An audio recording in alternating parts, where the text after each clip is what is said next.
வணக்கம்.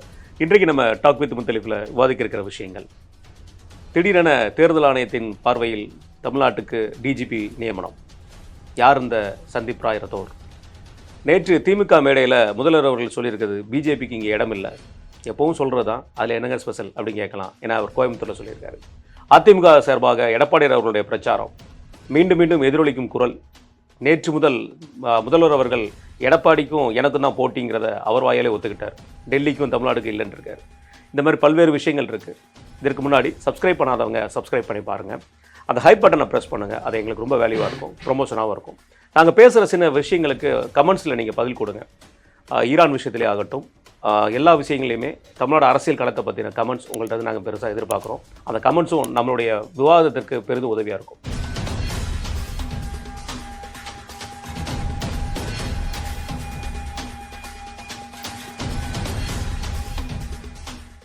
வணக்கண்ணே. வணக்கம். நிகழ்ச்சியை தொடங்குறதுக்கு முன்னாடிண்ணே, நேற்று ரஷ்யாவோட டெப்யூட்டி பிரைம் மினிஸ்டர் இங்கே வந்திருக்காரு, டேனிஸ் மேத்யூ. அவர் ஏற்கனவே நம்ம 2025 நம்முடைய பிரசிடென்ட் வந்திருந்தார். ரஷ்யன் பிரசிடென்ட் வரும்போது நம்ம பல அக்ரிமெண்ட்ஸ் சைன் பண்ணியிருந்தோம். அது விஷயமா அடுத்த கட்ட லெவலுக்கு போகிறதுக்காக, அந்த மூமெண்ட்ஸை பண்ணுறதுக்காக தான் வந்திருக்காரு. நேற்று எந்த அக்ரிமெண்ட்ஸும் சைன் பண்ணல. இதில் குறிப்பாக பார்க்க வேண்டியது என்னன்னா, ஃபெர்டிலைசர்னு, அது போக எனர்ஜி. ஏன்னா ரஷ்யன் கவர்மெண்ட் எனர்ஜி நாங்கள் வெளியே கொடுக்க மாட்டேன்னு சொல்லும்போது, ரஷ்யன் டெப்யூட்டி பிரைம் மினிஸ்டர் இங்கே வந்திருக்கிறது மிகப்பெரிய ஒரு பேசப்படும் பொருளாக மாறப்படுது. ஃபெர்டிலைசரும் பேசப்பட்டிருக்கு. ஏன்னா மிட் ஈஸ்ட்டில் ஃபெர்டிலைசர் நம்ம இப்போ வாங்க முடியலன்னு ஃபெர்டிலைசரும் பேசப்பட்டிருக்கு. பிரைம் மினிஸ்டரோட இந்த முயற்சியை எப்படி பார்க்குறீங்க? தொடர்ந்து நம்ம இந்த இந்த இதுக்கெல்லாம் நடுவில் நம்முடைய அரசாங்கம் மற்ற நாடுகளோட அந்த உறவை பேணுறதுன்றது ஒரு நல்ல ஒரு விஷயமாக, அதாவது நம்மளை எதுவும் பண்ண முடியாத லெவலுக்கு நம்ம இருக்கிறோம். இன்றைக்கி திமுகவோ மற்ற கட்சிகளோ இங்கே வைக்கிற குற்றச்சாட்டுகளை அவங்களால பெருசாக ஏன் வைக்க முடியலன்னா, இங்கே பெரிய அளவில் எந்த பாதிப்பும் இல்லை.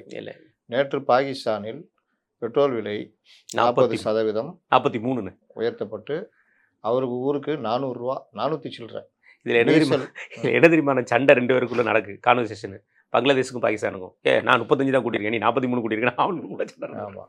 அப்போ இந்தியாவோடு இருந்த பகுதிகள் பிரிந்து நாடுகளாக இருக்கிற இந்த நாடுகள் இன்றைக்கி 450 ரூபான்னா 225 ரூபா அங்கே 1 லிட்டர் பெட்ரோல். ஆமாம். டீசலு 200 சில்லற, நம்ம ஊர் பணத்துக்கு சொல்கிறோம். இங்கே 102, 99, 98 இந்த ரேஞ்சில் தான் பெட்ரோல் டீசல் இருக்குது. அமெரிக்காவில் என்ன பெட்ரோலோட விலையை க்ரூட் ஆயில் மூலமாக பெட்ரோலோட விலையை கூட்டியிருக்காங்க. ஆமாம், கடுமையான அங்கேயும் விலையேற்ற பேருக்கு. மற்ற நாடுகள்லையுமே இப்போ அவங்க ஏற்றிட்டு, ஆனால் இங்கே இவ்வளோ பெரிய நாட்டில் இன்னை வரைக்கும் நம்ம அந்த இதை மெயின்டைன் பண்ணுறோம். அப்போ இவர்கள் எந்த அளவுக்கு கொஞ்சம் ஏற்றினாலும் எப்படி துள்ளுவாங்கன்றது தெரியும். அதே மாதிரி உரம் நமக்கு பெரிய பாதிப்பு இருக்குது. அந்த இதில் நம்ம ஒப்பந்தம் போட்டு கொண்டு வரதுன்றது நம்மளுக்கு ஒரு பெரிய விஷயம். வேறு எந்த இது ஒன்று சார்ந்தால் ஒன்று விலை ஏறும். ஆமாம். அப்போ அந்த மாதிரி பண்ணாமல் இருக்கிறது ஒரு பெரிய விஷயமாக. அது மாதிரி ஃபெர்டிலைசருக்கு நிறைய பெண்டிங் இருக்குது, இது ரொம்ப இதில் ஸ்டாக்கே இல்லை அப்படிங்கிற மாதிரி புலம்பிட்டு இருந்த நேரத்தில் மொரோக்காவில் நம்ம ஃபெர்டிலைசருக்கு உண்டான இறக்குமதிக்கு உண்டான ஒப்பந்தம் போட்டு இப்போ அதுக்கும் ரெடி ஆகிட்டாங்க. அதோட இது கன்சைன்மெண்ட்டும் ஸ்டார்ட் ஆகிடுச்சுன்னு சொல்கிறாங்க. நல்லபடியாக அதுவும் போட்டுனேன். இந்த உர பிரச்சனையிலேருந்து எல்லா பிரச்சனைக்குமே ஒரு நல்ல முடிவு கிடைக்கட்டும்னு. இதுக்கிடையில் பார்த்தீங்கன்னா நேற்று ஜன் விஸ்வாஸ் அந்த சட்டத்தை அமல்படுத்தியிருக்காங்கண்ணே. இது பிஸ்னஸ் மேனுக்கு மிகப்பெரிய லெவலில் உதவி பொருளாக இருக்கும் போது. ஏன்னா அதை தாண்டி பார்த்திங்கன்னா இந்த ஸ்டார்ட் அப் கம்பெனிக்கு அது இன்றைக்கி இருக்கிற சூழலில் ஸ்டார்ட் அப் கம்பெனிஸ் பலருக்குமே இருக்கக்கூடிய சின்ன சின்ன சிக்கல்கள் இது தீர்க்கப்படும். ஏன்னா ஜெயில் தண்டனை இல்லை அப்படிங்கிற மாதிரி சொல்லியிருக்காங்க. இந்த சட்டத்தை எப்படி பார்க்குறீங்க? சட்டத்தில் 2-3 வகை இருக்குது. ஐபிசி, அப்புறம் மோட்டார் வெஹிக்கிள் ஆக்டு, இந்த மாதிரி இது.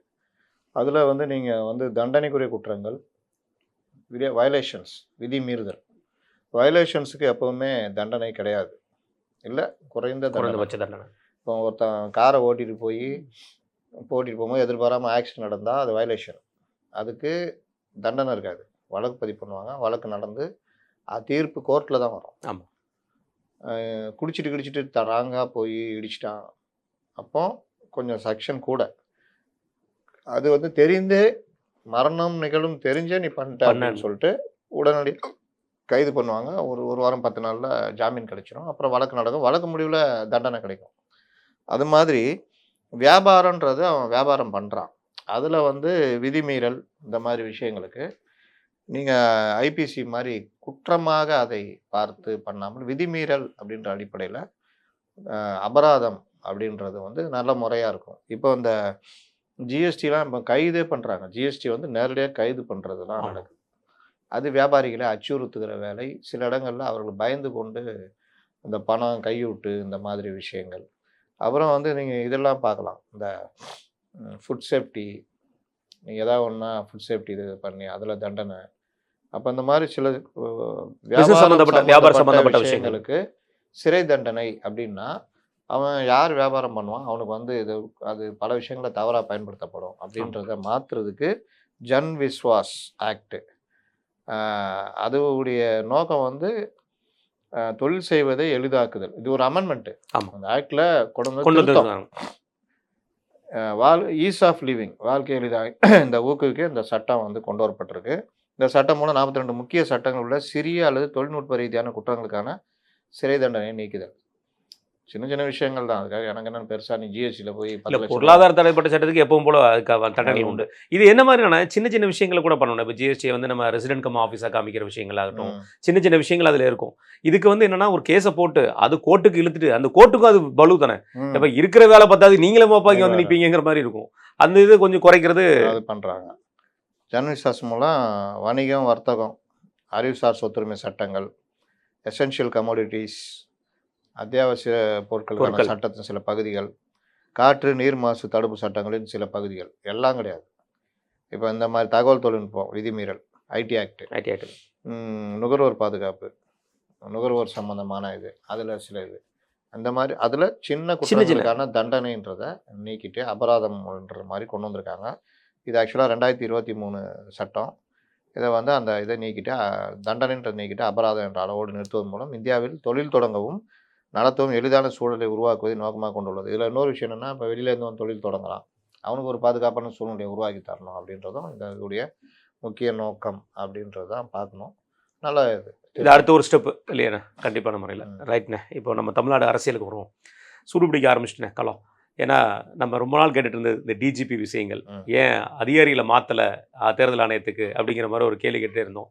ஆனால் ஒருவேளை நம்மலாம் கேள்வி கேட்டோம் நடக்கல. தாவேக்கா சைட்லேருந்து லெட்ரு போனாலும் நடந்துருச்சு, நாளைக்கு எதுவும் சொல்லிட மாட்டாங்கல்ல. சொன்னா தப்பு இருக்கு. அவங்க நாங்கள் போட்டோம் நடந்துன்னு சொன்னா தப்பு இருக்கு. அதான் நான் சொல்லி இதுவே நடந்து இங்கே கிளைம் பண்ணிக்கிறாருல, அது மாதிரி கிளைம் பண்ணிக்கிற மாதிரி தான். சந்தீப் ராய் ரத்தோ அவர்களை வந்து மீண்டும் நியமிக்கப்பட்டிருக்காரு. அவரை பற்றி நம்ம நிறைய பேசியிருப்போம். அதே மாதிரி பல இடங்களில் வந்து மேற்கு மண்டல ஐஜியை மாற்றிருக்காங்க, தூத்துக்குடியோட கலெக்டரை மாற்றிருக்காங்க. எப்படி பார்க்குறீங்க தேர்தல் ஆணையத்தோட இந்த முயற்சியை? ஒரு சிறு பாட்டு நடந்திருக்கு. தேர்தல் ஆணையம் நான் கூட சொன்னேன், இவர் நேற்று திருச்சியில் பேசினதை இப்படி கொண்டு போயிருக்கலாம். தேர்தல் ஆணையம் எந்த நடவடிக்கையும் எடுக்கலை, எடுக்க வேண்டிய இடத்தெல்லாம் பண்ணாமே இருக்காங்க. 20 நாள் ஆகுது. இவங்களும் திமுகவும் பாஜகவும் கை கோர்க்குறாங்கன்னு இதுக்கே உதாரணம்னு விஜய் பேசினா கூட எடுபடும் மக்கள்கிட்ட அப்படின்னும். இன்னைக்கு நேற்று நைட்டு மதுரை காவல் ஆணையர் திருப்பரங்குன்றத்திலாம் மாட்டினார். ஆமாம். கோவையில் மேற்கு மண்டல ஐஜி, தாம்பரம் காவல் ஆணையர், ஹெச்ஓபிஎஃப் அப்படின்னா head of the police force, அதாவது டிஜிபினா டிஜிபி நியமனம், சட்டம் ஒழுங்கு டிஜிபி நியமனம் அப்படிலாம் சொல்கிறாங்க. அதோடைய அடிப்படை என்னென்னா, டிஜிபிகள் 7-8 பேர் இருப்பாங்க, 10 பேர் கூட இருக்காங்க. ஆனால் இதுக்கு எல்லாம் சேர்த்து, அதாவது காவல்துறைன்றது வந்து 3 வகையாக பிரிக்கிறது. ஒன்று டிஜிபிகள் கீழே, டிஜிபிகள் அவர்களுக்கு கீழே இருக்க துறைகள், இப்போ ஃபயரு, ஆர்ம்டு ஆயுதப்படை, சிறைத்துறை, இந்த மாதிரி பல பிரிவுகளுக்கான டிஜிபிகள் இருப்பாங்க. அவங்க அதுக்கு மட்டும் இருப்பாங்க. அதே மாதிரி ஓவரால் சட்டம் ஒழுங்குக்கு லா அண்ட் ஆர்டர் ஏடிஜிபின்னு ஒருத்தர் இருப்பார், டிஜிபி ஹெச்ஓபிஎஃப் கீழே. அப்புறம் அந்த ஓவரால் ஏடிஜிபி கீழே 4 மண்டல ஐஜிகள் இருப்பாங்க. மத்திய மண்டலம், தென் மண்டலம், வடக்கு மண்டலம், மேற்கு மண்டலம். கிழக்கில் வந்து கடல் இருக்குது, அதனால் அது கிடையாது. கோஸ்டல்லாம் தனியாக இருக்கு. கோஸ்டலுக்கு தனி டிஜிபி கூட இருக்கலாம். டிரான்ஸ்போர்ட் கார்பரேஷன் கூட டிஜிபியை கொண்டு வந்து போடுவாங்க. யாரையா பிடிக்கலன்னா நீ அங்கே போய் ஒரு ரூமில் உட்காந்துக்குப்பான்னு. மண்டபத்துக்கு கூட டிஜிபிலாம் இருக்குது. ஜாங்கிட்ட இருந்தாரு இவரு, நம்ம முன்னாடி அந்த உளவுத்துறை அதிகாரி சேட்டோ இருந்தாரு. ஜாங்கிட்ட தஞ்சாவூர் டிரான்ஸ்போர்ட் கார்பரேஷனுடைய டிஜிபி ஆகிவிட்டாரு நம்ம இவர் எடப்பாடி. அப்போ அந்த மாதிரி பழிவாங்குதல்னா நீ போனதுக்கு விசுவாசம் வந்தாலும் அந்த அனுபவிச்சுக்க போ அப்படின்ற மாதிரி. அப்போது 4 மண்டல ஐஜிக்கள், அதாவது தலைமை டிஜிபி, டிஜிபிக்கள், அவங்களுக்கு கீழே பல்வேறு துறைகள், அது கீழே சட்டம் ஒழுங்குக்குன்னு தனி ஒரு கூடுதல் டிஜிபி. கூடுதல் அவர் வந்து டிஜிபி கீழே இருக்கார். அடிஷ்னல் டெபுட்டி இது additional director general of police. அது கீழே 4 ஐஜிக்கள், ம் 4 மண்டலம். தமிழகத்தை 4ஆ பிரிச்சு நாலா 4 பிரிச்சு. மண்டலம். இந்த 4 மண்டல ஐஜிகளுக்கு கீழே டிஐஜிகள், சரக டிஐஜிகள் இருந்திருப்பாங்க. ம் அவங்க வந்து 2 டிஸ்ட்ரிக்டை ஒருத்தர் பார்த்துக்குவாங்க. ஓகே. அதுக்கு கீழே மாவட்ட எஸ்பி, எஸ்பி. எல்லா மாவட்டத்துக்கும் எஸ்பி இருப்பாங்க. இந்த செயின் அதில் இதெல்லாம் வரும், ஆயுதப்படை, பெட்டாலியன், பெருசு லோக்கல் இதெல்லாம் வரும்.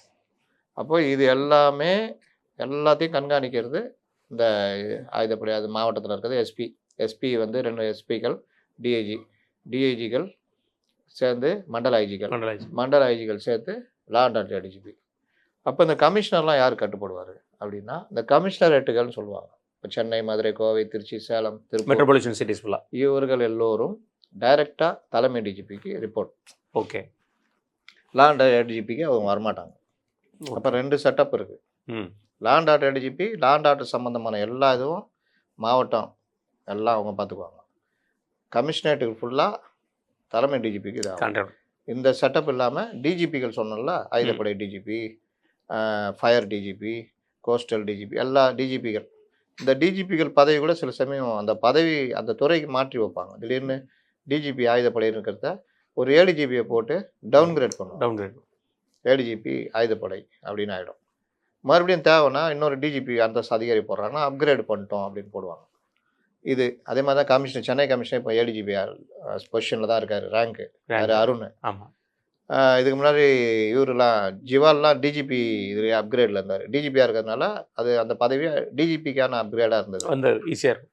அருண் வரும்பொழுது அது டவுன்கிரேட் பண்ணி ஏடிஜிபி லெவல் மாற்றினாங்க. ஐஜி லெவலில் மாற்றவே மாட்டாங்க. ஏன்னா சென்னை கமிஷனர் கீழேயே 2 ஐஜி இருப்பாங்க.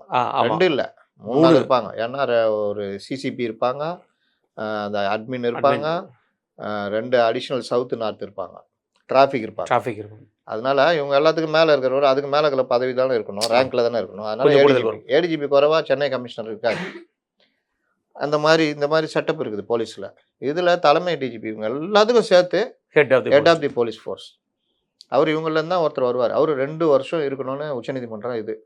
அப்போ இப்படி வர்றவங்களை வந்து எந்த வித தொல்லைகளுக்கு ஆளாகாமல் இருக்கணுன்றது அதான் அந்த 2 வருஷம்னு உச்சநீதிமன்றம் ஒரு உத்தரவு போட்டிருக்கு. அது ஒரு பாதுகாப்பு.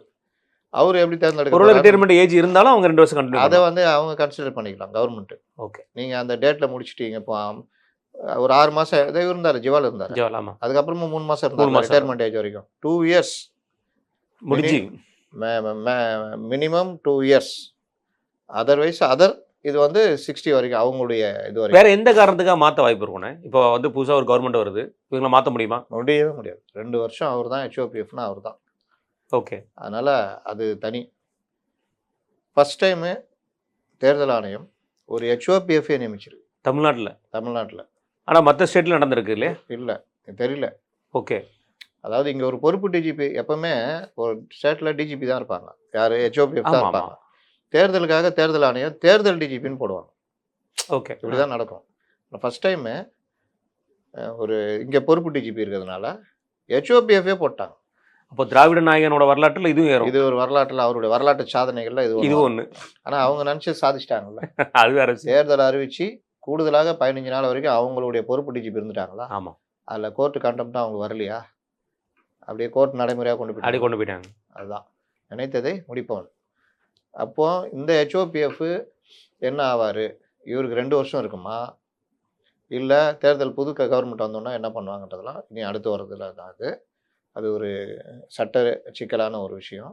இவரோட காலங்களில் இவர் பற்றின விஷயங்கள்ல லா அண்ட் ஆர்டர் அதிகம் ஒர்க் பண்ணியிருக்காரு, அனுபவம் மிக்கவர். ஆனால் கோயம்புத்தூர் குண்டு வெடிப்பில் இவர் அந்த டைமில் இவர் அங்கே இருந்தாருங்கிற ஒரு பேச்சு விட்டு இல்லை இருந்தார் தானே? குண்டு இவர் வைக்கல இல்லைண்ணே. கொஞ்சம் அவர் கையாண்ட விதம் நல்லா இருந்துச்சுங்கிற ஒரு விஷயமும் பேசப்படும் இல்லையா? அதனால சொல்லுவாங்க. நல்ல ஆஃபீஸர், ஒரு எல்லாரு கூடயும் ஃப்ரெண்ட்லியாக பழகக்கூடியவர். தயநிதி மாறனுடைய கிளாஸ்மேட்டாக தான் சொல்லுவாங்க. ஓகே. நல்ல ஒரு ஆஃபீஸர். இங்கே அவர் இருந்தப்போ கூட சென்னை கமிஷனர் உங்களுக்கு அறிமுகம் உண்டா? நீங்க அந்த பார்த்துருக்கீங்க. காலகட்டங்கள்ல பார்த்துருக்கீங்களா? நீங்க பார்த்த நேரங்கள்ல? அவர் இங்கே ஜேசியா இருக்கும்போதெல்லாம் பார்த்துருக்கோம். ஓகே. அறிமுகன்றது இது என்ன அவருக்கு தெரிஞ்சிருக்கலாம். ரைட். அவரு மத்த ஆஃபீஸர் மாரி நேரடியான இது கிடையாது. டச் ஆனா கிடையாது. போனா நானே சில இடத்துல அவங்களே கை குடுத்து எப்படி இருக்கீங்க முத்தலீஃப்ன்னு கேட்பாங்க. எனக்கு ஆச்சரியமா இருக்கும். இது நமக்கு அவங்களோட பழக்கம் இருக்காது. கண்டிப்பா. ஒரு திருமண விழால டிஜிபியே எப்படி இருக்கீங்க? நல்லா இருக்கீங்களா? என்னாரு அவர்ட்ட நான் பேசுனது கூட இல்ல. அது ச சகஜம். நேத்து கூட ஒரு இதுல எங்கேயோ ஒரு இடத்துல பேட்டிக்கு போம்போது, அந்த பேட்டிக்கு வந்த தலைவரு, "எப்படி இருக்கீங்க முத்தலீஃப்? நல்லா இருக்கீங்களான்னாரு." இந்த இதுலலாம் பேசுனனால தெரியுது. தெரியுது. அதுல அப்படிதான் தெரியும். அவர வந்து நான் இங்க கமிஷனரா இருக்கும்போது நான் அங்கலாம் இல்லையே. ம். நீங்க அதுக்கு பிறகு இங்க அதனால வந்துட்டீங்க. இங்க வந்துட்டோம். இன்னொன்னு நாங்க அனாவசியமா போயிட்டு இந்த மாரி போய் சந்திக்கிறது, இந்த எதுவும் வச்சுக்கிறது இல்ல. நீங்க கார்டு குடுக்குறது இல்ல அப்போ? கார்ல வந்து விசிட்டிங் கார்ட்லாம் குடுத்து ஐய்யய்ய! கார்டு குடுக்குறது இல்ல. நானு இருந்தப்பவே கூடங்க, இந்த ஒரு வேலை பண்ணுவாங்க. அது எனக்கு பிடிக்காத விஷயம். இதுக்குன்னே போவானுங்க விழாக்கு. சரி அது அவங்கவங்க பாணி. நம்ம தப்பு சொல்லக்கூடாது. தேடி தேடி போய் பார்த்து கார்டு குடுத்துட்டு, "சார் நான் வந்து இதுன்னு" சொல்லிட்டு இது பண்ணிக்குவாங்க. ஒரு தடவ ஒரு இதுக்கு போயிருந்தேன். ராஜ்பவனுக்கு ஒரு விழால. நம்ம நண்பர் வாங்கன்னு கூட்டு போனாரு. வாங்க வாங்கண்ணா. போய் ஆஃபீஸர்ட்ட நின்னு பேசிட்டு இது பண்ணிட்டு இருக்காரு. எனக்கு ரொம்ப ஒரு மாரி இருந்தது. நான் அந்த மாரி விரும்ப மாட்டேன். ஒரு ஆஃபீஸர்ட்ட இவர் குடுத்து பேசுறாரு. அவர் பாட்டுல உட்காந்துக்கிட்டு அப்படியே இப்படி பேசினுருக்காரு. இவர் நின்னுகிட்டு இது பண்ணுகிறாரு. நான் திரும்பி வந்து நின்னுட்டேன். அப்புறமா அவர் வந்து "எங்கண்ணா போயிட்டீங்க? நீ போய் குடுங்கன்னா குடு கார்டு. நான் எதுக்கு வரணும் உன் கூட?" அப்படின்னு. அப்படிலாம் ஒண்ணும் அவசியம் இல்ல. கண்டிப்பா. தேவைன்னா நம்ம என்ன குற்றவாளியா நம்ம? இல்ல நான் கேட்டது வந்து ஒரு முக்கிய பத்திரிக்கையாளர் வந்து ஒரு தடவ ட்ரிங்க்ஸ் பண்ணிட்டு வரும்போது கார்டு குடுத்துட்டு வந்தாருன்னு சொல்லி சொன்னீங்கல்ல, போலீஸ் அதிகாரி அந்த மாரி. நமக்கு அந்த பழக்கம் கிடையாதுங்க. அதனால கேட்டேன் நான். அந்த பழக்கம் கிடையாது. அந்த மாரி குடுக்குறவங்கள யாராவது நமக்கு ஃபோன் பண்ணி கொஞ்சம் பேசுங்கன்னு சொன்னா, நானு ஃபோன அங்க குடுன்னு சொல்லிட்டு, "சார் முடிச்சிருங்க. சட்டப்படி நடவடிக்கை எடுத்துங்க. நாங்க இதெல்லாம் விரும்ப மாட்டோம்." ஏன்னா நீ குடிச்சிட்டு போற. அது சரி. எதிர்ல ஒரு அப்பாவி வந்து செத்து போயிடுவான் ஆக்சிடென்ட்னால. அதனால இவரு நல்ல ஆஃபீஸருங்க. மீடியாவோட நல்லா இது டச்ல பண்ணாரு. இருக்கவங்க. திமிருலாம் கிடையாது இவர்ட்ட. ஆமா. சில பேரு ஏதோ கடவுளின் அவதாரம், நம்ம வானத்திலிருந்து குதிச்சுக்கிறோம் அப்படின்ற மாரி இருப்பாங்க. அந்த மாரிலாம் இவர் கிடையாது. கிடையாது. இவரு நல்ல ஆஃபீஸரு. பத்திரிக்கையாளர் ஏதாவது கேட்டா பதில் சொல்லுவாரு. இப்ப கூட நான் "சார் நான் முத்தலீப் பேசுறேன் சார், வாழ்த்துக்கள் சார்னா" "நன்றிங்க முத்தலீப்னு" சொல்லுவாரு. ஓகே. நமக்கு அந்த பழக்கமும் கிடையாது. ரொம்ப நெருங்கின ஆளுக்கு மட்டும் தான் அந்த வாழ்த்து சொல்றதெல்லாம். மத்தபடி தெரியாத ஆஃபீஸர கூப்பிட்டு "சார் வாழ்த்துக்கள் சார் முத்தலீப்" இன்னொன்னு அவங்க கொஞ்சம் பிஸியா இருப்பாங்க. "ரொம்ப நன்றிங்க நான் பேசுறேங்கன்றுவாங்க." அது நமக்கு எப்படி எடுத்துக்குவோம்னா, ஒருவேளை அலட்சியப்படுத்துறாங்கன்ற மாரி இருக்கும். அதனால நம்ம எதுக்கு தேவையில்லாதது? தேவைன்னா நம்ம பார்த்துக்கலான்ற மாரி தான். கண்டிப்பாண்ணே. இந்த டிஜிபி மாற்றத்துக்கு இருந்தே அப்படியே பேசிடுவோம்ண்ணே. ஏன்னா தாவேக்காவோட தலைவர் நேத்து விஜய் அவர்கள் வந்து திருச்சி கிழக்குல நாமினேஷன் பண்ணியிருக்காரு. பெரம்பூர்ல அவர் மீது எந்த குற்ற வழக்கு இல்லைங்கிற சொல்லியிருக்காரு. நேத்து வந்து அந்த குற்ற வழக்கு நாமினேஷன் பண்ணியிருக்காரு. அவர் ஆமா. பேர்ல குற்ற வழக்கு இருக்குன்னு சொல்லியிருக்காரு. ம். ஒரு பெரிய குழப்பம். இத வச்சு எல்லா பக்கமும் பரபரப்பா பேச ஆரம்பிச்சுட்டு, ம். பெரம்பூர்ல அவர் விண்ணப்ப படிவம் தள்ளுபடி ஆகுமா? ம். அப்புறம் வந்து அங்க ஆகுமா? இங்க ஆகுமான்னு எல்லாம் மாமாவாவே இருக்கு. இன்னைக்கு காலையிலேருந்து ஃபுல்லாவே. எப்படி பார்க்குறீங்க? அதாவது இப்ப கூட பாருங்க. or the acted on politician. However, this is an exclusive update that what we are picking up because he's filed his nomination from two different seats, Perambur and Trichy East. Now, in these two affidavits, however, there seems to be different claims there. It is not the same as far as what was submitted. ஆங்கில ஊடகங்கள் கூட இதுல ஒரு இந்த தன்மை தெரியாம, அதாவது நீங்க நியூஸ போடுற டைம்லயே அதுக்குரிய தீர்வு ஏதாவது இருக்கான்றதையும் இது பண்ணிட்டு, இந்த மாரி நடந்திருக்கு. ம். இவருக்கு சிக்கல்னு சொல்றாங்க. ஆனா இதுக்கு வந்து அவர் இந்த மாரி பண்ணிட்டாருன்னா, அந்த சிக்கல் தீர்ந்துரும். தானே? அவ்வளோதான் மாற்றம். சின்ன மாற்றம். இல்லையா? அவங்க இதுலயே யாரையாவது கூப்பிட்டு, இந்த மாரி சொல்றாங்களே, நீங்க என்ன சொல்றீங்கன்னா, நாங்க இத இப்படி பண்ண போறோம்ன்னு சொல்லுவாங்க. வேலை முடிஞ்சிரும். இது ஒரு பெரிய இது. இன்னொரு சில பிரபல பத்திரிகையாளர்கள் பயங்கரமானவர்கள். அவங்க இன்னைக்கெல்லாம் சொன்னா இது போல கரெக்ட்டா இருக்குன்ற மாரி ஆட்கள்லாம் கூட பெரிய சிக்கலு. உடனடியாக இத வந்து நீங்க அப்படி பண்ணணும், இப்படி பண்ணணும்னு ஏதோ இதெல்லாம் போட்டதெல்லாம் பார்த்தேன். இது வந்து ரொம்ப சிம்பிளு. இப்ப அவங்கள்ட்ட செங்கோட்டையன் இருக்காரு, இந்த விஎஸ் பாபு இருக்காரு. தேர்தல்ல இது பண்ணவங்க இருப்பாங்க. இல்ல தேர்தல் வழக்குல பண்ண வழக்கறிஞர்கள் இருப்பாங்க. நீங்கலாம் சொல்றத பார்த்தா குற்ற வழக்குல பாதிக்கப்பட்டவங்களா சொல்றீங்களே. அந்த மாரி சொல்லல. நான் சொல்றது வந்து வேட்புமனு தாக்கல்ல இருக்க சிக்கல களையக்கூடிய இடத்துல எக்ஸ்பீரியன்ஸ். பல தேர்தல்ல சந்திச்சிருப்பாங்கல்ல. ஆமா. விஎஸ் பாபு மாவட்ட செயலாளரா இருந்தவரு. ம். அவரு எம்எல்ஏவும் இருந்திருக்காரு இல்லையா? எம்எல்ஏவும் இருந்தவரு. செங்கோட்டையன் வாழ்நாள் முழுதும் அதான் பொழப்பு அவருக்கு. அதனால முதல் அந்த அஃபிடவிட்ல என்னன்னு படிச்சு பார்த்தேன். பார்த்தா அதுல வந்து விட்டுருக்காரு. எதுவுமே இல்லைன்ருக்காரு. எனக்கு அன்னைக்கு ஆச்சரியம். கரூர் வழக்குல கூட இவர் இல்லையா அப்படின்னு. இவர் இல்ல. இல்ல ஆமா கரூர் வழக்கு பேர். அவரை தான் போட்டிருக்காங்க. ஆதவ அர்ஜுன் அவர் தான். இன்னொரு விஷயம், இவர் 2வது அஃபிடவிட்ல என்ன சொல்லியிருக்காருன்னா, நான் வந்து இந்த கொளத்தூர்ல ம். விதிகளை மீறினதாக வழக்கு. வழக்கு அது எப்போ இவர் அஃபிடேவிட் தாக்கல் பண்ண பிறகு. வந்ததுக்கு அப்புறம் அந்த வழக்கு.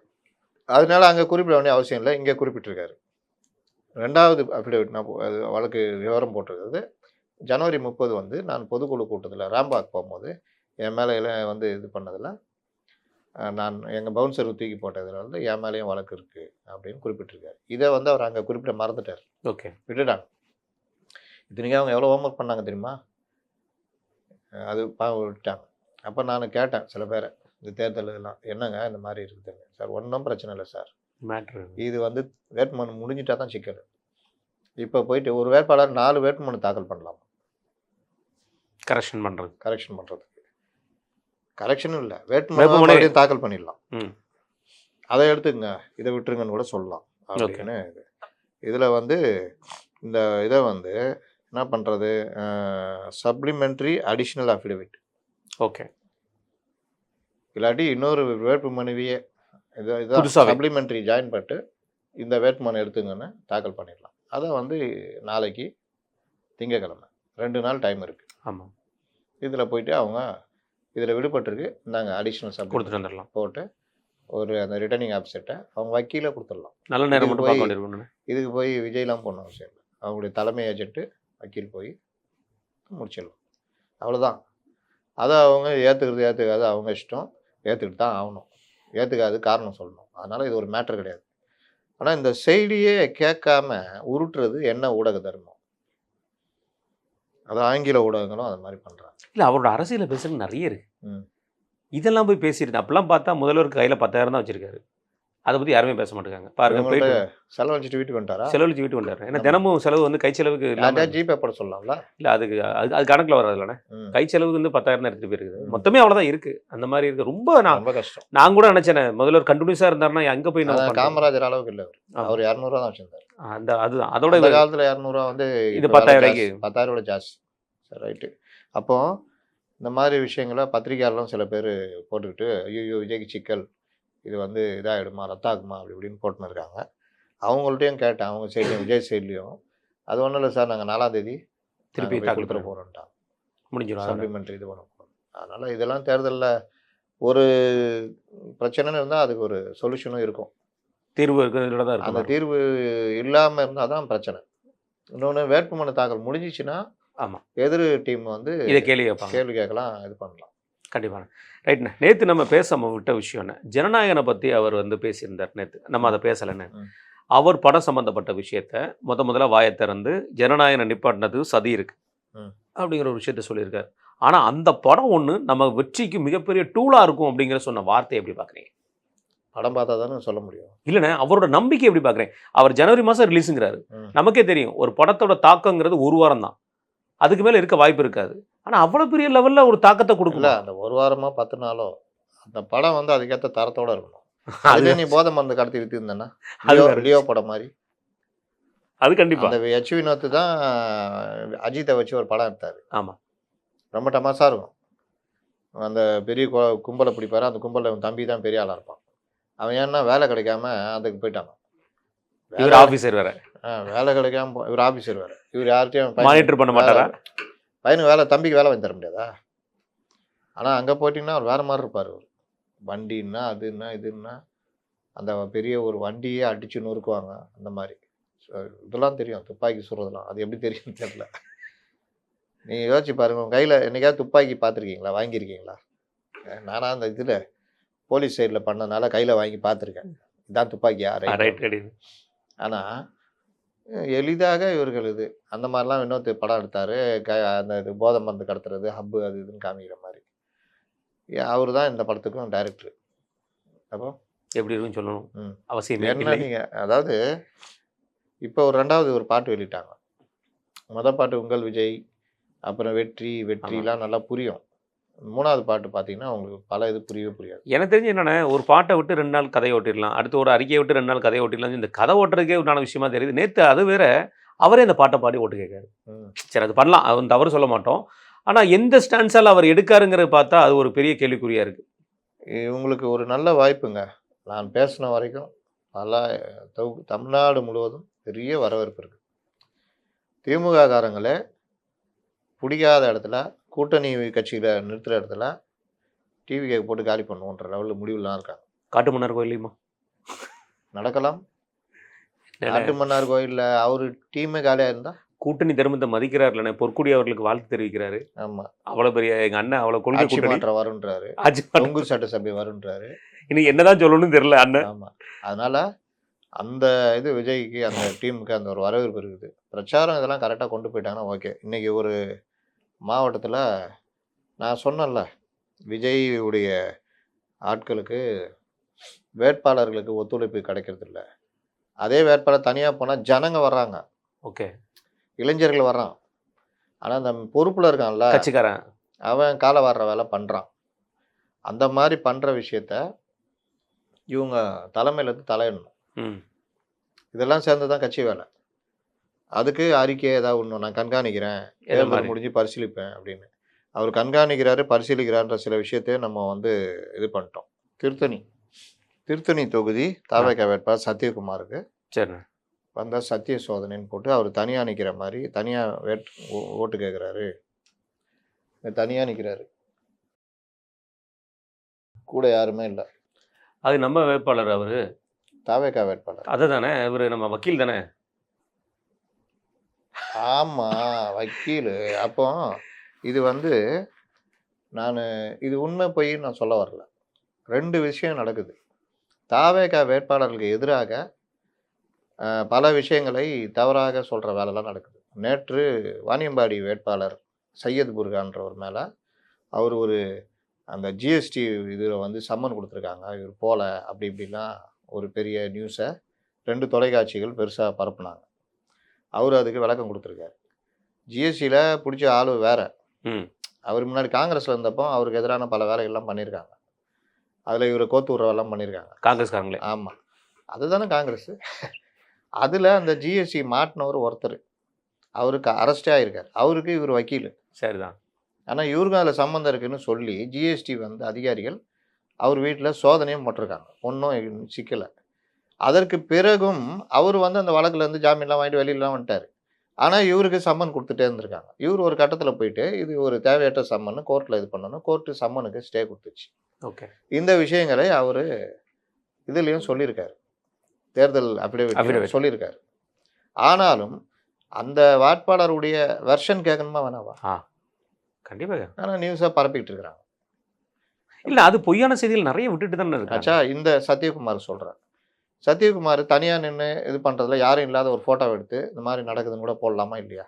கண்டிப்பாக போடலாம். ஆனால் நான் தாவேகா நிர்வாகிகளுக்கு மற்றவங்க சொல்கிறது என்னென்னா, கூடுதலாக இந்த மாதிரி விஷயங்களை மாநில தலைமை கணக்கில் எடுக்கணும். ஏற்கனவே நான் சொல்லியிருந்தேன், விஜய் இந்த கண்காணிக்கிறாரு, சில வேட்பாளர்கிட்ட பேசியிருக்காரு, மாவட்டங்களில் செயலாளர்கள் மற்றவர்கள் ஒத்துழைக்கிறாங்களா அப்படின்ற மாதிரிலாம்.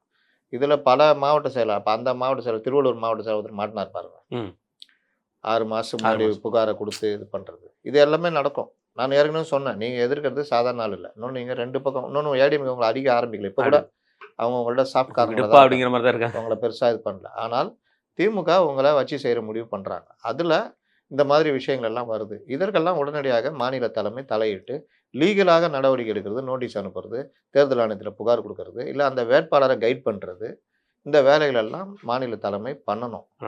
இதெல்லாம் பண்ணாமல் பண்ணுறதுலாம் தேர்தல் வேலை கிடையாது. தேர்தல் வேலை இது எல்லாமே தான் சேரும். இன்றைக்கி தேர்தல் ஆணையம் சமூக வலைதளங்கள்லேருந்து பல விஷயங்களை கண்காணிக்குது. இதில் பெய்டு நியூஸு, இது எல்லாமே பெய்டு நியூஸ்லேயே வரும். ஒருத்தரை பற்றி அவதூறு கிளப்புறதுன்றது தனியாகவே அதுக்கு ஏன் ஒரு சேனல் ஏன் செய்யுது? அது சும்மா செய்யுமா? அப்போ அவதூறு கிளப்புறீங்கன்னா ஏன் நான் சொல்கிறேன்னா, சம்மந்தப்பட்ட ஒரு வெர்ஷன் கேட்காம ஒரு செய்தியை போடக்கூடாதுன்றது சட்டமே சொல்லுது. ஆமாம். இப்போ நான் அவங்கள பற்றி செய்தி போடுறேன், மேலே வரும் குற்றச்சாட்டு கமிஷன் ஆஃபீஸில் வருது. இப்போ எங்களே பல பேர் கேஸ் வாங்கியிருக்காங்க. என்னென்னா, ஒரு பெரிய போலீஸ் ஆஃபீஸர் சம்மந்தமாக அவர் ரிட்டையர் ஆகிட்டார். அவர் சன்னு சம்மந்தமாக ஒரு பிரச்சனை வருது. புகார் வந்தோடனே நான்லாம் அவர்கிட்டே கேட்குறேன், என்ன சார் இதுன்னு. இல்லை அது இதுதான் உண்மை அப்படின்னு. அது நியூஸையும் போட்டுட்டு அவர் விளக்கத்தையும் நான் போட்டேன். ரைட், அது 2 பக்கமும் ரொம்ப பேர் எனக்கு என்னென்னு நியூஸை புகார்தாரர்களுடைய இதை வாங்கிட்டு பெருசாக அப்படியே போட்டாங்க. எல்லாருக்கும் நோட்டீஸ், என்னை தவிர. ஏன்னா நான் அவங்களுடைய விளக்கத்தையும் வாங்கி போட்டுட்டேன். புரியுது. என்னுடைய கருத்தையும் நான் எழுதலை. புகார் இந்த மாதிரி வந்திருக்கு, இது விளக்கம், இது சம்பந்தமாக இவர்கிட்ட கேட்ட போது அவர் அளித்த விளக்கம். இதுதான் வெர்ஷன், நியூஸ் வெர்ஷன்றது இதுதான். இன்னைக்கு ஜெர்னலிசம் இன்னைக்கு ஒரு கேமரா மைக் இருந்தால் தூக்கிட்டு வராட்டு உக்காந்துக்கிட்டு வீடியோவில் பேசுகிறாங்கல்ல, நான் பேசலை சார், அந்த விருந்தாளி தான் பேசுகிறாரு, நான் சும்மா தான் கேட்டேன். கிடையாது. நீயும் சேர்ந்து தான் குற்றவாளி, நீ உன் சேனலில் தான் நீ ஒளிபரப்புற. ஆமாம். அப்புறம் சார் அவர் தான் திட்டினாரு, அது தம்ப்நெயில்ல வச்சேன், நீயும் தான் குற்றவாளி. என்ன அவரா வந்து ஒன்ட்ட உட்காந்து யூடியூப்ல இது பண்ணுறனாரு. அதனால் 2 பேருமே அதுக்கு டிஸ்க்ளைமர் போட்டால் மட்டும் தப்பிச்சிடலாம் முடியாதுங்க. நம்ம உதாரணம் பார்த்துருக்கோமே. நம்ம உதாரணம் பார்த்துருக்கோமே. பார்த்துருக்கோம், தமிழ்நாடே பார்த்துருக்கு. தமிழ்நாடே பார்த்துருக்கோம். அதனால் இது வந்து என்றைக்குமே வந்து நம்ம எக்ஸாக்ட்லி அப்படி இப்படிலாம் சொல்லி தப்பிச்சிடலாம் போக முடியாது. செய்தியை செய்தியாக கொடுன்றது தான் எல்லாருக்குமே சொல்லி கொடுக்குற பாலப்பாடம். அதுக்கு நிறுவனங்களை வேலை செஞ்சு தான் தெரியும். இப்போ அதுவும் கிடையாது. இந்த எடிட்டர்னு ஆங்கருங்க போய் உட்காந்துருக்கானுங்க சேனல்கள்லாம், அவனுக்கே தெரியாதப்ப அவன் எப்படி சொல்லி தருவான்? ஆமாம், இல்லைன்னா அடி வாங்குவாங்க. அவனுக்கே தமிழ் தெரியாது, அவன் எப்படி தமிழை சரி பண்ணுவான்? சரி பண்ணுவான். ஓட விஜய் ஓட வாகனம் மோதி, இது விஜய் எங்கே ஓடினாரு, எங்கே அந்த வாகனம் எங்கே மோதிச்சு, விஜயின் வாகனம் மோதி, விஜயின் வாகனம் விபத்து, இந்த மாதிரி. இல்லைண்ணா, இன்னொரு விஷயம் பார்க்கப்படுது என்னன்னா, இந்த சிடிஆர் அந்த தம்ப்லைன்ல இந்த மக்களோட ஆர்வமும் இந்த மாதிரி வார்த்தைகளை நோக்கி தான் போற மாதிரி தெரியுதுண்ணே. அது நம்ம வந்து மக்களையும் குறை சொல்ல முடியாது, நம்ம சைட்ல தவறு இருக்கு. பாலச்சந்தர் ஆரம்பத்தில் படம் எடுப்பார். ஆமா, முறை தவறிய உறவுகளை எடுத்ததெல்லாம் அவர் தான். ஆமா, கல்கி கூட கடைசி எடுத்தார் அவர். அவருக்கு இதான் பொழப்பு. நல்லதும் பண்ணியிருக்காரு, இந்த மாதிரி விஷயம் பண்ணியிருக்காரு. கேட்டால் எங்கள் உரிமைன்னுவாங்க, எங்கள் படைப்பு உரிமைன்னுவாங்க, சமுதாயத்தில் இல்லாதையா எடுக்கிறேன்னுவாங்க. சமுதாயத்தில் இருக்கிறதையும் எடுத்தார், நல்ல விஷயமும். அப்பவே இருகோடுகள் எடுத்தவர். இருகோடுகள் அது ஒரு நல்ல விஷயம். ஏன்னா ஒரு சந்தர்ப்ப சூழ்நிலை நல்லா ஆடுறது நல்ல இது. அப்பா வந்து பொண்ணை விரும்புவாப்புல, அம்மாவை பையன் விரும்புவோம். இப்படிலாம் படம் எடுத்தார். பல இது கேட்டால் ஜனங்க விரும்புகிறாங்கன்னு ரொம்ப பேர். அப்போ நீ இஷ்டத்துக்கு எடுத்துட்டு ஜனங்க விரும்புகிறாங்கன்னா என்ன அர்த்தம்?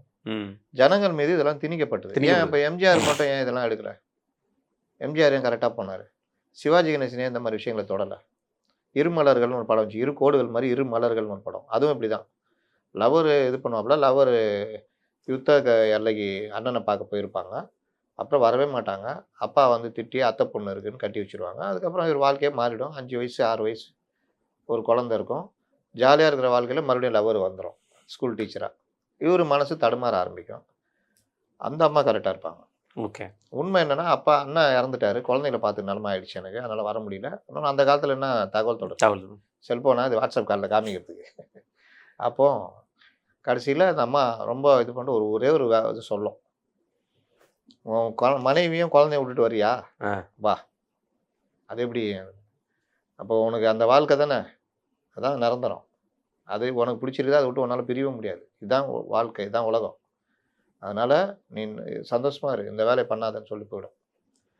இது நல்ல தத்துவம். இது வாழ்க்கை எப்படின்றதுன்றது அது அந்த மாதிரிலாம் எடுத்தவங்களும் இருக்கிறாங்க. இந்த புது கவிதையில் இதே பேஸ் பண்ணி வரும். ரஜினி அவர் நடித்த படத்தில் கூட இதே பேஸ் பண்ணி தான் அவர் அதுக்கு அது வேற வேற மாதிரி இருந்தால் ஹீரோவுடைய ஹீரோயின் மட்டும் கல்யாணம் ஆயினா ஃபர்ஸ்ட் நைட் நடக்காது. ஃபர்ஸ்ட் நைட் நடக்காம விதவையாக இருக்கும். அது அதில் வேற ஒரு சூட்சமா. நம்ம ஆளுக்கு அது அங்கே தான் குத்தம். என்னடா இது ஃபர்ஸ்ட் நைட் ஆகிட்டு அதுக்கப்புறம் விதவையான பொண்ணை எப்படா கட்டிக்கிறது அப்படின்னு. நம்ம இன்னொரு இயக்குனர் இருக்காரு, நம்ம இந்த காக்கெல்லாம் எடுத்தாரு, கௌதம் வாசுதேவ் மேனன். அவர் படத்துல எல்லாம் விதவைகளை தான், விதவைகள் இல்லாட்டி கணவன்ட்ட பிரச்சனை டைவர்ஸ் வாங்கினவன் தான் ஹீரோயின். ஒவ்வொருத்தருக்கும் ஒவ்வொரு இது இருக்குங்க, அது நம்ம ஒன்றும் சொல்ல முடியாது.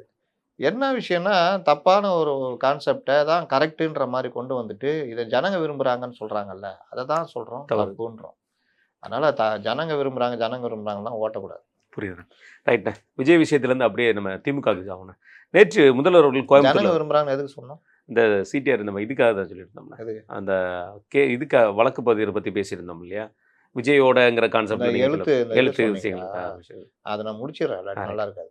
சரி. அதனால ஜனங்க விரும்புகிறாங்கலாம், ஜனங்க வந்து இப்படி தமிழ் எழுதுலாம் சொல்லல, இவனுக்கு தமிழ் எழுத தெரியாது. அது உண்மை. அதனால இன்னொன்று இப்போ சாட்ஜிபிடி தான் தமிழே எழுதுது. சாட்ஜிபிடி தான், சாட்ஜிபிடி எல்லாத்தையுமே இல்லை. நீங்கள் அதை நான் அன்றைக்கி உங்கள்கிட்ட அதுக்கு பெருசாக எதிர்பார்த்தேன், நீங்கள் கவனிச்சு ஒரு அடிப்பீங்கன்னு. திமுக தேர்தல் அறிக்கையில் பக்கத்தில் முதல் பக்கத்தில் இருக்கிறதே வந்து பார்த்தீங்கன்னா தெலுங்கு, பஸ்ஸில் தெலுங்கு, எல்லாத்துலேயும் தெலுங்கு தான் இருக்கு. ஏஐல போட்டு எடுத்துருக்கானுங்க. இன்னைக்கு அந்த அவங்கள நம்பி தானே ஓடுது. ஆமாம், அந்த பசங்க எல்லாமே. நீங்கள் பத்திரிகை துறையை நீங்கள் எப்படி ஆயிடுச்சுன்னா, இந்த கான்செப்ட் சொல்லி எனக்கு கொடுணுன்னா அது கொடுக்குது, அதில் மாற்றிக்கணுன்னா கொடுக்குது, அதை தூக்கி அப்படியே காப்பி பேஸ்ட் பண்ணுறாங்க. அதனால் பல இடங்களில் இதாகுது. சரி, அதை கம்யூனிகேஷன் போய்கிட்டு இருக்குது. கண்டிப்பாக நம்மளுடைய வேலையை எளிதாக்குது, பலரை வீட்டுக்கு அனுப்பிச்சிடுச்சு. அதனால் நீங்கள் என்ன இருந்தாலும் சரிங்க, மனித சிந்தனை தான் பிரதானம். அதுக்கப்புறம் தான் மற்றதெல்லாம். மனித சிந்தனையை அதை எப்படி பயன்படுத்தணுன்றதுல இருக்குது. ஏஐ வந்துடுச்சு. ஏஐ நீங்கள் எப்படி பயன்படுத்துறீன்றது தான் நீங்கள் ரொம்ப வெற்றியாளராக முக்கியமாக மாறுவீங்க. இருக்கும். கண்டிப்பாக. ரைட்ண்ணா. அதில் குறிப்பாக சொல்ல போனால் திமுகவுடைய பிரச்சாரம் தானே கோயம்புத்தூரில் நேற்று பிரச்சாரம். அங்கே போயிட்டு வழக்கம் போல் வந்து செந்தில் பாலாஜியை கரூரில் எப்படி பாராட்டினாரோ அதே மாதிரி செய்த வீரர், செயல் வீரர், அந்த வீரர், இந்த வீரர்னு சொல்லி பாராட்டிட்டாரு. அதில் ஒரு வார்த்தை ஒருபடி மேலே போய் நேற்றுலேருந்து ஆரம்பிச்சிருக்கிற விஷயம் தமிழ்நாடுக்கும் டெல்லிக்கும் தான் வந்து இந்த தேர்தலில் வந்து இதே அப்ப இருக்குன்னு நீங்க இவ்வளவு நாளா கோமால இருந்துக்கிறீங்க. அடிக்கடி முதல்வர் அப்படிதானே சொல்லிட்டு இருந்தாரு. அப்புறம் நேத்து தான்றீங்க. இல்லைண்ணே, மாத்தின விஷயத்துல சொல்றேன். என்ன மாத்திட்டா? நேற்று தான் முதல்ல மாத்திருக்காரு. எடப்பாடியார் அவர்களுக்கு அந்த கூட்டத்தை வச்சுட்டு அதிமுகவுக்கும் திமுகவுக்கும் தான் இங்க இதேங்கிற விஷயத்த வந்து நேற்று ப்ரொமோட் அது வேறங்க. நீங்க உள் முரண்பாடு, வெளி முரண்பாடுன்னு வாழ்க்கையில இருக்கு. உள் முரண்பாடுன்றது எடப்பாடியை ஓரங்கட்டணும். அதுக்கு எடப்பாடி இல்லாத ஒரு அரசியலை காட்டணும். அதிமுக இல்லாத ஒரு அரசியல் காட்டணும். சிறுபான்மையினர் வாக்கு வேணும். அதுக்கு நேராக பிஜேபி இங்கே பாருங்க மோசம், அவரோட இவர் இருக்காரு, அவங்க தான் இவங்களை ஆள்றாங்க, அவங்க சொல்கிறபடி தான் இவங்க பண்ணுறாங்க, இவங்க ஆட்சி வந்தால் உண்மையிலே அவங்க ஆட்சி தான் நடக்கும், அதான் பார்த்துக்குங்க அப்படி இப்படின்னு. இது உள் முரண்பாடு. வெளி முரண்பாடு என்னன்னா, இவர்களை மீறி விஜய்க்கு சிறுபான்மையினர் வாக்குகள் போகுது. விஜய் தான் பிரதானம்னு விஜயை சொல்ல ஆரம்பிச்சிட்டாரு. எங்களுக்கும் திமுக தான் போட்டி. பல இடங்கள்ல 2வது இடத்துக்கும் 3வது இடத்துக்கும் திமுகவுக்கும் தாவேகாவுக்குமே போட்டி நடக்குது.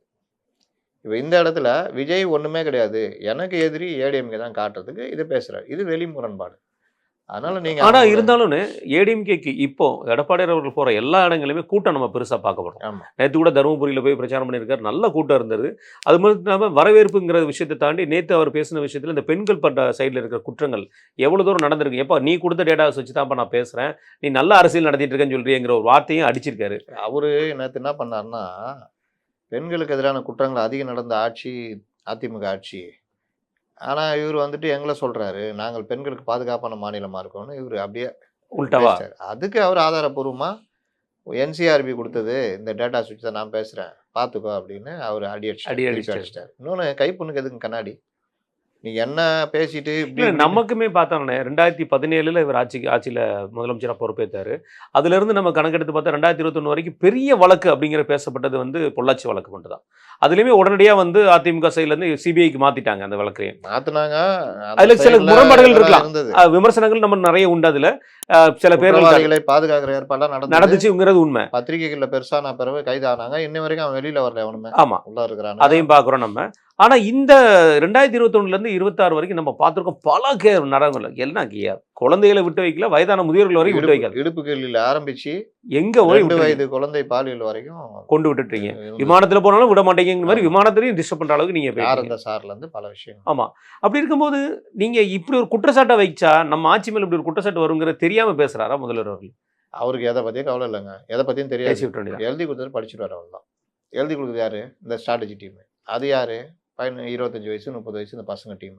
இவங்களுடைய பெண்ணு தரம் தெரியும்ல, எழுதுற பெண்ணான அந்த பெண்ணு பெரிய அளவில் அவங்க ஸ்ட்ராட்டஜி. நீங்கள் பார்த்தீங்கன்னா தேர்தல் அறிக்கை வெளியிடணுமா, முதல்வர் மட்டும் இருப்பார், நீங்கள் மட்டும் தான் இருக்கணும்.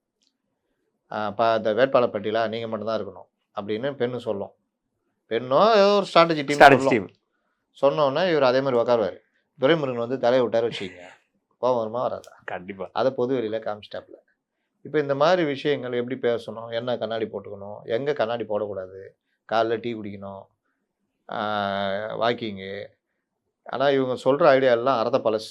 ஆமாம், அவர் எப்போதுமே சுனில் அந்த காலத்தில் பண்ணது நமக்கு நாமளே பண்ணிட்டாரு. 10 வருட பழசு. இதை தான் இப்போவும் தூக்கிட்டு வராங்க. புதுசாக எதுவும் இல்லை.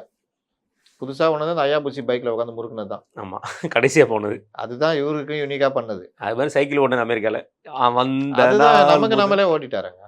இல்லைண்ணே, அந்த ஸ்டைலில் ஓட்டுனது அங்கே தானே. இது ஓகே, அது அவர் ஆக்டிவாக இருக்காருன்னு காமிச்சிக்கிறது. இதெல்லாம் அதுதான் அந்த ஜிம். இதெல்லாம் இது எல்லாமே பழசுன்ற. புதுசாக இவரு என்ன, இவரை வச்சுக்கிட்டு எதுவும் பண்ணவும் முடியல. பசங்களுக்கு பிஸ்கட் கொடுத்தா தூக்கி போடுறாரு. பசங்களுக்கு இயற்கையாகவே நமக்கு பசங்கள்கிட்ட போயிட்டா ஜாலி ஆகிடும். ஆமாம், குஜாலம் ஆகிடும். அதுங்கள்ட்ட கை கொடுத்துட்டு பேசினா அதுங்களுக்கு இவர் ஸ்டாலின்னு தெரியாது, ஒன்றும் தெரியாது. யாரோ ஒரு அங்கிள் வந்துக்கிறாங்க அப்படின்னு பேசினா சந்தோஷமா பேசும். ஆனால் தாத்தான்னு சொல்ல விட மாட்டேங்கிங்களே சார், தாத்தான்னு சொல்ல விட மாட்டேங்கிங்களே. அது மாமா அடிக்கணும் சொல்லுங்க, இன்னும் ஒரு ஆக்டிவா இருக்காருன்னு சொல்லிட்டு அந்த குழந்தைகளுக்கு ஜாலியாக பிஸ்கெட் கொடுக்கறது, உட்காந்து பேசுறது, அதெல்லாம் இவர் போய் பண்ணார்ல. யாரு குழந்தையுடன் குழந்தையாக மாறிய குழந்தை மனதுக்காரர் அப்படின்னு போட்டாங்கல்ல இவருக்கு நம்ம உதயநிதி உதயநிதி குழந்தைகளோட போய் உட்காந்துக்கிட்டுன்னு அவர் கேரக்டர் ஒன்றும் பெருசாக வெளிப்படலை. வெளி வரல. அதனால அவர் தான் நம்ம எதுவுமே இது பண்ண முடியாது. ஆனால் இவர் கேட்ச் இட் அப்படின்ற மாதிரி போட்டதெல்லாம் பொது வெளியில் கேமரா இருக்குது, நாளைக்கு நமக்கு எதிராக ட்ராலம் மாறுன்றது அடிப்படை ஒரு விஷயம் கூட அவருக்கு தெரிய மாட்டேங்குது. தெரியல. அது இது சாப்பிட்டு உதறினார அந்த மாதிரி விஷயங்கள் இதெல்லாம் வந்து வெளியில் இதாகுன்ற. இன்னொன்று பொதுவாகவே நம்ம ஒரு சாப்பாடு கூட நம்ம கையில் எடுத்து போடக்கூடாதுன்றது கூட தெரியல. அது ஒரு பெரிய விஷயம், முக்கியமான விஷயம். ரைட். இன்னொரு பக்கம் பிரச்சாரம் ஒரு பக்கம் போயிட்டு இருக்கு, திமுகவும் அதிமுகவும் ஒரு சைடு பிரச்சாரம் பண்ணிட்டு இருக்கு. இந்த திமுக கூட்டணியில் இருக்க தேசிய கட்சிங்கிற பெருசாக பேசப்படுற காங்கிரஸ்லேயும் வேட்பாளர் அனௌன்ஸ் பண்ணல. அதிமுக கூட்டணியில் இருக்கக்கூடிய பிஜேபிக்கும் வேட்பாளர் பிரச்சனைகள் பெருசாக போயிட்டு இருக்கு. முதல்ல திமுக சைடில் இருக்க கூட்டணி காங்கிரஸை பற்றி பேசுவாங்க. வேட்பாளர்கள் வந்து இறுதி நேரத்தில் அறிவிக்க போகிறாங்கிற மாதிரி பொதுவாக தெரிய ஆரம்பிச்சிட்டு. இல்லை ஒரு சைடு என்னன்னா, மாணிக் தாக்கூர் அவர்கள் வந்து அவருடைய பதவியை, அந்த தேர்தல் பொறுப்பாளர் பதவியை ராஜினாமா பண்ணார். அதோட நிப்பாட்டுவார் பார்த்தா இது ஒன்றும் தனிநபர் கட்சி கிடையாது, இது ஜனநாயக கட்சி. ஆனால் இங்கே தமிழ்நாட்டில் இது தனிநபர் கட்சியை உருவாஎடுத்து வந்துட்டு இருக்கு அப்படிங்கிற ஒரு குற்றச்சாட்டோட நீங்கள் ஒரு ட்வீட் போட்டிருக்காரு. எப்படி பார்க்குறீங்க? இதெல்லாம் ஆதரிக்கிறது யாரு? டெல்லி மேலிடம். டெல்லி மேல். அப்புறம் என்ன? அப்போ ராகுலுக்கே வெயிட் இல்லை நினைக்கிறீங்களா? ராகுலுக்கு ஒன்றுமே கிடையாது. ராகுல் எதிர்பார்த்தது ஏன்னா நேற்று அவர் கேரளாவில் யமதர்மன்ட்ட போய் பேசிட்டு இருக்காருன்னா, பேட்டி எடுத்திருக்காரு. அது அவங்களுக்கு எதிர்த்து பண்ண விமர்சனத்துக்கு கூட நின்று ஃபோட்டோ எடுத்து பேட்டி எடுக்கிற அளவுக்கு போயிட்டாரு கண்ணா ராகுல். அவர் அங்கே கேரளாவை கவனம் செலுத்திட்டு இருக்காரு, தமிழ்நாடு பக்கம் பெருசாக இது பண்ணல. இதில் என்னன்னா, காங்கிரஸை ஒரு நல்ல ஒரு ரூட்டு கூட்டு போகலான்னு ராகுல் முடிவெடுத்ததை செல்வ பெருந்தகை, சிதம்பரம் இவர்களை பயன்படுத்தி திமுக முறியடிச்சு. இது செல்வ பெருந்தகை மேலே உள்ள குற்றச்சாட்டுனா திமுககாராக மாறி போயிட்டாருன்றது. அதில் மதுராந்தகம் தொகுதியை வாங்கியே தீரணும்னு சொல்லியிருந்திருக்காங்க. விஸ்வநாதன் ஒருத்தர், அங்கே நல்ல பேர், நல்லா செயல்படுவார்னு. விஸ்வநாதன் எங்கே வந்தால் தனக்கெல்லாம் பிரச்சனை ஆகுமான்னு சொல்லிட்டு இவர் ரொம்ப சாமர்த்தியமாக அப்படி இப்படி இது பண்ணிட்டு அவங்க அப்படியே ஒரு மாதிரி தட்டி கழிச்சிட்டு அவங்களுக்கு கூட்டணி முடிச்சு விட்டாப்புல. அப்போ மதுராந்தகம் தொகுதி கையை விட்டு போயிடுச்சு. எப்படி போச்சுன்னா, இல்லை அவங்களே அறிவிச்சிட்டாங்க, இனிமேல் ஒன்றும் பண்ண முடியாது அப்படி இப்படின்னு ஒரு மாதிரி தட்டி விட்டாப்புல. இதெல்லாம் வந்து மேலிடம் வந்து கடுமையாக கோபம் எச்சரிக்கையெல்லாம் பண்ணியிருக்காங்க. இன்னொன்று, காங்கிரஸ் வந்து தனிநபர் கட்சி இல்லைன்னா தனிநபர் கட்சி தான். ஏன்னா அவங்கவுங்க தனியாக போய் மூவ் பண்ணிக்குவாங்க, தலைமையில் மூவ் பண்ணி தனியாக சீட்டை வாங்கிக்குவாங்க, சிங்கிள்ஸு வந்து பண்ணிக்குவாங்க. அந்த மாதிரியும் நடக்கும். சீட்டை வாங்கிட்டு வேலையும் செய்ய மாட்டாங்க. ஆமாம், பட்டியல் திரும்ப நேற்று நைட்டு வர வேண்டியது, நேற்று நைட்டு ஏதோ பிரச்சனை ஆகி மறுபடியும் பட்டியல் டெல்லி போயிடுச்சு. இப்போ அவங்கள பொறுத்த வரைக்கும் நம்ம கேட்டால் என்ன சொல்கிறாங்க, 5ஆம் தேதி வரைக்கும் டைம் இருக்கலாங்க, அப்புறம் என்னங்க அப்படின்னு சிம்பிளாக முடிச்சிடறாங்க. ரைட்ண்ணே. பாஜக பொறுத்த வரைக்கும் அதுதான் என்னோட கேள்வியாக இருந்தேன். பாண்டிச்சேரிக்கு பிரைம் மினிஸ்டர் இன்றைக்கி வர்றாரு, அங்கே ரோட் ஷோவோடு சேர்ந்து பிரச்சாரமும் இருக்கிறது. இன்றைக்கு இரவு வந்து சென்னையில் தங்குறாரு, நாளைக்கு வந்து மையக்குழு கூட்டத்தில் கலந்துக்கிறாரு. அதில் குறிப்பாக சொல்லப்போனால் அண்ணாமலை அவர்கள் கண்டிப்பாக கலந்துக்கிடணும் அப்படிங்கிற ஒரு வார்த்தையோடு இன்றைக்கி காலையிலேருந்து பிரேக்கிங் நியூஸ் அதுதான். அண்ணாமலை என்ன ஒர்க் பண்ணாலும், என்ன சாதனையாளர் இருந்தாலும் அது தமிழக பாஜகவுக்கு உட்பட்டு தமிழக பாஜக வளர்ச்சிக்காக. ஆனால் அண்ணாமலை தன்னை எல்லோரையும் விட மேலாக நினச்சிக்கிட்டு இப்போவும் இயங்கிட்டு இருக்கார். அவருடைய ஆதரவாளர் உட்பட. எடப்பாடியெல்லாம் டெட் பாடின்னு போகிறதெல்லாம் இருக்குல்ல, இப்போவும் நடக்குது. இப்போது அந்த வேலையெல்லாம் பண்ணுறாரு. இவர் எனக்குன்னு தன்னிச்சையாக பண்ணுற வேலைலாம் நடக்குது. இதில் நான் சொல்கிறேன், யார் மேலே தப்பு ரைட்டுன்னு முடிவு பண்ணிக்கோங்க. நயினார் நாகேந்திரன் ஒரு லீடர்ஷிப் குவாலிட்டி இல்லாத ஒரு நபராக இருக்கிறார். அவரால் யாரையும் கட்டுப்படுத்த முடியல, எதுவும் பண்ண முடியல. எதுக்கு எடுத்தாலும் அவர் இப்போவும் அண்ணாமலையை போய் கெஞ்சிக்கிட்டு இருக்காரு. இன்னொரு பக்கம் முருகன் ஆப்ரேட் பண்ணிகிட்டு இருக்காரு. இவர் எடுத்த முடிவை இவரால் இம்ப்ளிமெண்ட்டை பண்ண முடியல. பண்ணலைனாலும் கேட்கறதுக்கு இவருக்கு தைரியம் இருக்க மாட்டேங்குது. அவர் எனக்கு என்னன்னு தனியாக இயங்கிட்டு இருந்தார், யார் முடிவும் கேட்காம எனக்கு என்னென்னு அறிவிச்சார். இவர் ஜனநாயகன்ற போர்வையில் எல்லாரையும் கூப்பிட்டு வச்சுக்கிட்டு எல்லாம் பண்ணுறாரு, ஆளுக்கு தனித்தனியாக போகிறாங்க. இது ரெண்டுமே வேஸ்ட்டுன்றது தான் நம்முடைய இது. அப்போ பிஜேபியை தமிழ்நாட்டில் என்னதான் அமித்ஷாவும் மோடியும் கால் ஊன்றி எதாவது பண்ணலான்னு நினச்சா அதற்கேற்ற ஆட்கள் இங்கே இல்லை. இப்போ நம்ம பேசிகிட்டு இருக்கும்போது பார்த்தீங்கன்னா பிஜேபியோட வேட்பாளர் பட்டியல் வந்துடுச்சு. நம்ம பேசும்போது நினச்சோம் அந்த மாதிரி வேட்பாளர் பட்டியல் வரல அப்படிங்கிற மாதிரி பேச ஆரம்பிச்சுட்டு இருந்தோம். பார்த்தா நமக்கு வேட்பாளர் பட்டியல் வந்துடுச்சு, நம்மளும் அதை பார்த்துட்டோம். இந்த வேட்பாளர் பட்டியலில் அண்ணாமலை அவர்கள் மிஸ்ஸிங். சொன்னேன். ஆமாம், நீங்கள் சொன்னீங்க. அண்ணாமலை ஆதரவாளர்களும் மிஸ்ஸிங்கு. எப்படி பார்க்குறீங்கன்னு. அதே மாதிரி பொன்னார் அவர்கள் போட்டியிட இந்த முறை அனுமதிக்கப்படலை, மீண்டும் காந்தி அவர்களுக்கு கொடுக்கப்பட்டிருக்கு. உதகையில் மீண்டுமே அவர் போஜராஜன் அவர் போட்டிடுறாரு. திருவண்ணாமலையில் பெரிதும் எதிர்பார்க்கப்பட்ட அஸ்வத்தம்மன் போட்டியிடல, திரு ஏழுமலை அவர்கள் போட்டிடுறாங்க. எப்படி பார்க்குறீங்கண்ணே? அதாவது நம்ம சொன்னது அண்ணாமலைக்கு சீட்டு உறுதி அப்படின்னு. இந்த சீட்டு வேணான்னு ஒதுக்குறது, வேணான்னு போனது அண்ணாமலை தான் அப்படின்றதான் நமக்கு வர தகவல். ஏன்னா மொடக்குறிச்சி நான் நிற்க மாட்டேன்னு சொல்லிட்டு மறுத்துட்டார். மயிலாப்பூரும் நிற்க மாட்டேன்னு மறுத்துருக்காரு. அப்போ அவர் கேட்டது கோவை. அதில் வந்து இவங்க எப்படி கொடுக்க முடியும்? வானதி இருக்காங்க, தெற்கு வந்து ஏடிஎம்கே வச்சிருக்கு. ஆமாம். தெற்கில் கொடுத்தாலும் அவர் நிற்க மாட்டார். அதனால் இதுதான் பிரச்சனை. அதனால் அண்ணாமலை அவருக்கான இது அவரே வந்து மறுத்துட்டார் அப்படின்றது தான். அண்ணாமலை மறுத்தது மட்டும் இல்லை, அண்ணாமலை ஆதரவாளத்துக்கு இவருக்கு தனி தொகுதி கிடைக்கும். அமர் பிரசாத் ரெட்டி. அவரும் ரொம்ப நெருங்கிலாம் நயினார்ட்ட பார்த்தாரு. ஆனால் அவருடைய வாய்ப்பும் மறுக்கப்பட்டிருக்கிறது. அதே மாதிரி எல் முருகன் அவினாசியில் நிற்பார். நம்ம ஆரம்பத்துலேருந்து சொல்லிட்டு இருந்தோம். அவினாசியில் எல் முருகன் அறிவிச்சிருக்காங்க. மயிலாப்பூர் தமிழிசை அவர்கள். மயிலாப்பூர் தமிழிசை அவங்க தான் அறிவிக்கிறது முன்னாடியே போய் சர்ச்சையில் மாட்டினாங்க. ஆனாலும் அவங்க தான் வருவாங்கன்னு தான் நம்ம சொல்லியிருந்தோம். அதே மாதிரி கருப்பு முருகன் ஆதரவாளர் ஏதோ யாரோ ஊட்டியில் வாங்கி கொடுக்க போகிறாரு அப்படின்லாம் பேச்சு அடிபட்டுச்சு.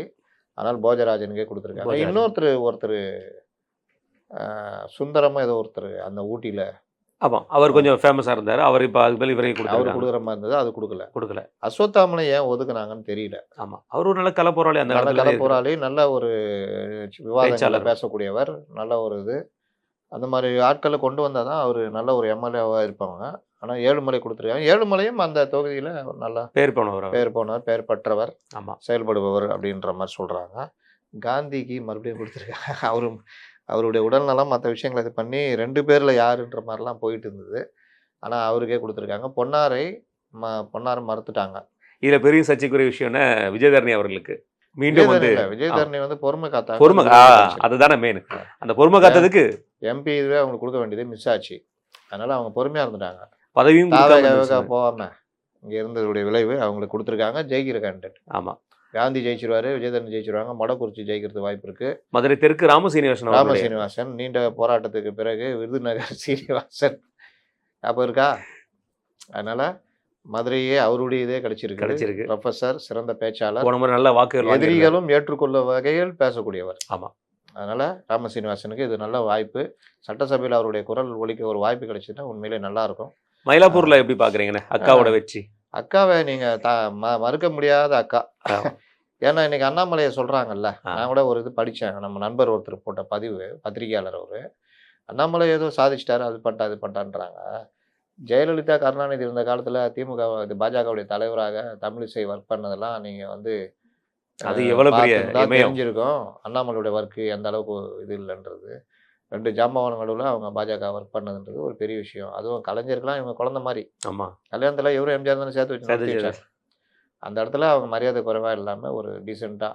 எனக்கு ரொம்ப பிடிச்சது அவங்கள்ட்ட அதுதான். பொன்னார்ட்டையும் சரி, தமிழிசைட்டையும் சரி, ஒரு டீசெண்ட் அப்ரோச் இருக்கும்.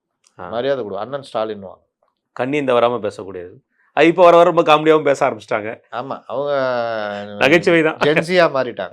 ஜென்சி தமிழிசை அக்கான்னு மாறிட்டாங்க. காலத்துக்கு கட்டுற மாதிரி மாறுவது நல்லது தான். அது அவங்க கவுண்டர் கொடுப்பாங்க. பத்திரிகையாளர்களுக்கு ரொம்ப நெருக்கம். அவங்கள்ட்ட வந்து நீங்கள் எதுவும் தப்பாலாம் வாங்க முடியாது. ஆமாம், அந்த விஷயத்தில். அதே மாதிரி பொன்னார்ட்டையும் சரி. இப்போ இது அண்ணாமலை அதிரடி, அவர் தனி, அவர் பண்ணார். அதுவும் ஏற்றுக்கொள்ளக்கூடியது தான். நீ அடித்தா நான் அடிப்பேன், நீ மரியாதை கொடுத்தா நான் மரியாதை கொடுப்பேன்னாரு. என்ன கொஞ்சம் இந்த சைடு போட்டு எடப்பாடியிலேருந்து சொந்த கட்சிக்காரங்களே அடித்தார். அதுதான் நம்ம அவர்கிட்ட பார்க்கக்கூடிய மைனஸ். மற்ற தொகுதியில் எப்படி இருக்கணும்? அவினாசி இந்த மாதிரி ஜெயிக்க வாய்ப்பு இருக்குமா? அவினாசி என்னங்க அதிமுக தொகுதி கோட்டல். வெற்றி உறுதி. அவர் எல் முருகன் உள்ளே போவது உறுதி.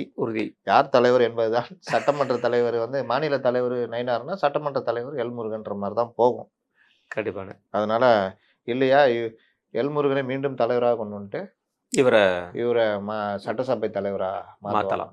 நயினாருக்கும் வாய்ப்புகள் இருக்கு. ஆமாம், சாத்தூரில் வாய்ப்பு இருக்கு. வானதி அவங்களுக்கும் வாய்ப்பு இருக்கு. வானதி, எல் முருகன், தமிழிசேகா, இது அந்த இதெல்லாம் விலவங்கோடு, அங்கெல்லாம் வந்து கிட்டத்தட்ட அடிச்சிருவாங்க. ஏன்னா அவங்களுக்கு ஏற்கனவே தொகுதி ரீதியாக நல்ல பழக்கம் இருக்குல்ல. ஆமாம், காந்திலாம் ஜெயிச்சிருவாரு. அப்போ அதனால அந்த கன்னியாகுமரியில் எப்படியும் 60 to 70% வெற்றி வாய்ப்பு பிஜேபி என்டிஏ கூட்டணி தான். காங்கிரஸ் தான் அவ்வளோ பிரச்சனை ஓடினுது. அதனால் இதுதான் இன்றைய இதில் பார்க்கணும். அண்ணாமலை இந்த இதில் இல்லை அப்படின்றது தான். இப்போ நாளைக்கு வந்து அவரை இது பண்ணி அவரை ஒரு பிரச்சாரகராக இதில் பிரச்சாரம் பண்ணுன்ற அளவுக்கு மோடிலாம் சொல்லுவார்னு நினைக்கிறேன்.